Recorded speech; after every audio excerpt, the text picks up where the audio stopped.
Bonjour chers abonnés, au bismillah, magazine du Malika. Ni aura flash info rati, namawele ko magma info. Bi bagulu basa wa bambulu amna dodo minna kolu wala oye. A follow obetali ke ina fa wakala matuka amna mimi wele ko Tata Rose ni beba donc ko Vichère. Allez interpeller la 5e arrondissement Maufé. Amna dado la ko wala oye ni magma info kondala.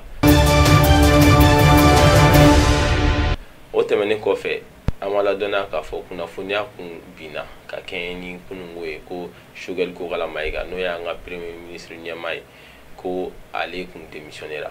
An bɛna da don o démission ko la ko walawala o ye tiɲɛ don wa tiɲɛ tɛ wa a bɛ jaabi sɔrɔ ni émission kɔnɔna la. Kunnafoni laban ye min ye o ye polisiw ka remilitarisation an ma ladɔnniya k'a fɔ conseil des ministres la ka yira k'a fɔ ko polisiw yɛrɛ kan ka fara fintigilakaw ko k'u militariser k'u yɛrɛ ni marifa ta ka kan.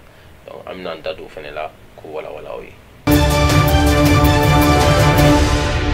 An b'a fɔ a ye aw bisimila ko kura magazine du Mali kan i n'a fɔ an tun y'a fɔ a ye bakulubaw la cogoya min na an ka siguru yɛrɛ remilitarisation ko kuma fɔra ka kɛɲɛ ni conseil des ministres tɛmɛnen ye.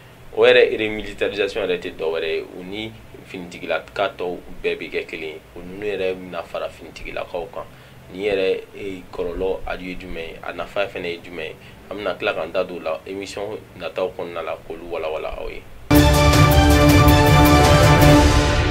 An ma ladɔnniya k'a fɔ an ka premier ministre ɲɛmaa n'o ye Choguel Kokala Mayiga ye ale tun ka démission ko kuma yɛrɛ tun bɛ maaw da kununko mais a yirala k'a fɔ ko o démission ko kuma yɛrɛ tɛ tiɲɛ ye an ye ɲinini barika bonya u y'a yira k'a fɔ ko a ma démissionner ko maa minnu bɛ ka kunnafoni cari k'a fɔ k'a démissionner la ko o kuma tɛ tiɲɛ ye. An b'a fɔ aw ye aw k'aw sɔgɔ magazine du Mali kan walasa a ka kunnafoni tilennen sɔrɔ ani kunnafoni jɛlen. I n'a fɔ an tun y'a fɔ a ye bakurubaw la cogoya min na Tata Rose ni bɛɛ b'ale dɔn ko madame Vichère ale tun interpellé la bi ka kɛ ni bi mardi ye 5e arrondissement Maufé olu tun y'a interpellé mais an ma se ka kunnafoniya jɔnjɔn sɔrɔ a interpellation kun yɛrɛ la. Sanga kungurunin kɔfɛ ɲininkaliw kɔfɛ an ma ladɔnniya k'a fɔ a bilala ka kɛ ni bi fɛnɛ ye donc an ma se ka kunnafoniya sɔrɔ a interpellation na mais aw sɔgɔlen to magazine du Mali la n'an ye kunnafoniya min sɔrɔ an m'aw ladɔnniya. Sabu an bɛ dan sigi a ka bi don kibaru la n'an m'o wele ko Magma Info a minnu ma abonné a y'aw abonné a minnu bɛ fɛ k'an ka vidéo sɔrɔ kuma bɛɛ a ye cloche activé walasa vidéo nataw a ka se k'olu sɔrɔ merci.